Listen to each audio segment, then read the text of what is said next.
Picture a generation, young and full of dreams, watching their future fade away.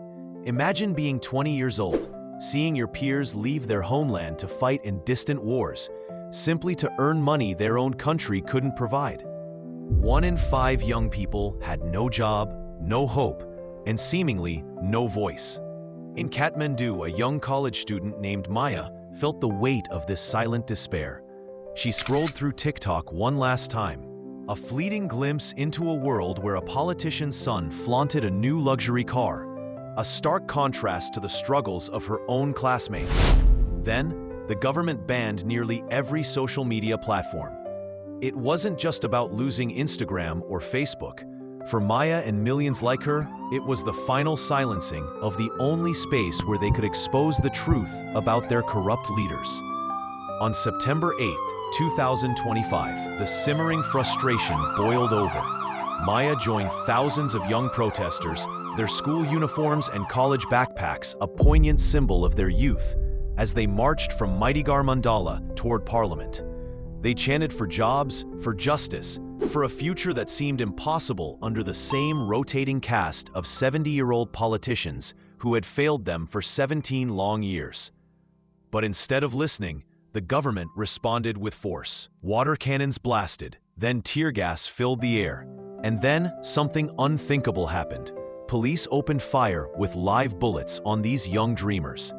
On that tragic day, 19 young lives were extinguished, a 12-year-old child among them, their dreams silenced forever.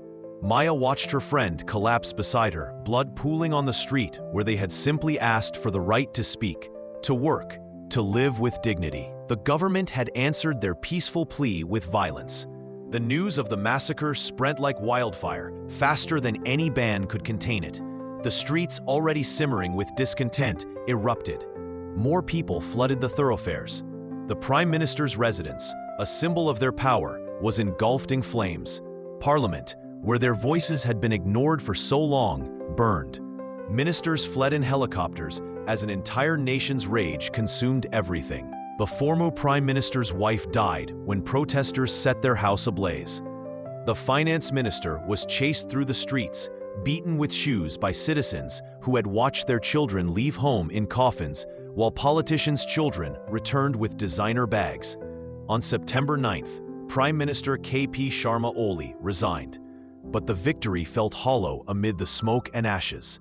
This isn't just Nepal's story. It's a warning written in fire about what happens when those in power ignore the voices of their people for too long. When corruption flourishes while youth unemployment soars.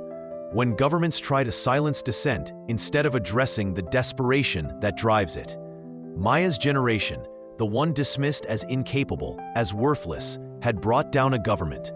But at what cost? Democracy itself now hangs in the balance, as some call for the return of monarchy. Trading one form of oppression for another. The lesson is clear. When governments stop listening, the people stop asking nicely. And when that happens, everyone loses, the powerful and the powerless alike. Some wounds take generations to heal, but some voices refuse to be silenced forever.